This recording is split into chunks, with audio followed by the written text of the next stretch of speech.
நெல்லிக்காய் ஜாம் தாங்க பண்ண போகிறோம், வெல்லம் போட்டு. இது நான் வாஷ் பண்ணி இட்லி தட்டில் வச்சுருக்கேன். இது வேக வைக்கணும். தண்ணி காயுதா, இதில் வச்சிரும். இதில் வேகணும். நெல்லிக்காய் வேகிறதுக்குள்ளே இப்போது இதில் ஒரு 1/2 கிளாஸ் தண்ணி ஊற்றிங்க வெல்லத்தில். உங்களுக்கு தேவையான இனிப்பு போட்டுக்கலாம். வெல்லம் வெல்லம் கரைஞ்சால் போதும். இதில் கல் மண்ணெலாம் இருக்கும்ல, அதனால் வடிகட்டிக்கணும். இதை எடுத்து நெல்லிக்காய் வந்துடுச்சா பார்ப்போமா? அங்கே பாருங்கள், வந்துடுச்சு. வெடிப்பு வந்திருக்கா நெல்லிக்காயில்.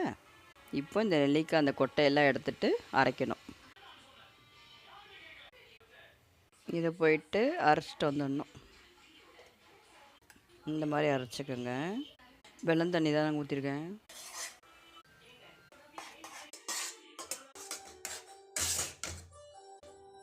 ரெடி ஆயிடுச்சு. நீங்களும் ஒரு ஸ்பூன் சாப்பிடுங்க.